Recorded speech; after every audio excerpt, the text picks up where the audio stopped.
কি হয়েছে আপনার? আপনি আমাকে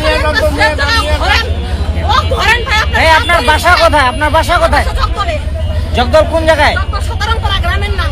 তো ওনার সাথে আপনার কি সম্পর্ক? উনি আমার স্বামী ছিল। হ্যাঁ, ভালো কথা। আমি ডিভোর্স দিছি, 5 বছর হচ্ছে। এখন আবার কি? এখন আমি ওর বাচ্চাকে আমার কাছে হ্যাঁ। ওই নেশাখোর, হ্যাঁ ওর কাছে বাচ্চা রাখিনি। হ্যাঁ। ওই পাগলের মতো বলে খুঁজতেছে, আমাকে ধরবে, রাস্তায় মারবে। এখন আজকে ওই আমাকে ধরে মারতেছে। ওর নাম কি? নাম কি? ওনার নাম কি? আলাউদ্দিন। বাহ। ওর নাম আলাউদ্দিন। ওনার গ্রামের বাড়ি? ওনার গ্রামের পশ্চিম সিংপাড়া জেলখানা। পুলিশ লাইনের ওইখানে ঠিক আছে।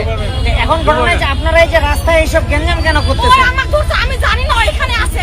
আমি চাকরি করতেছি প্রাইভেট হাসপাতালে। ও, আমি তা রাত্রে শুধু এই বেলা প্রাইমে। রুগী আনতে।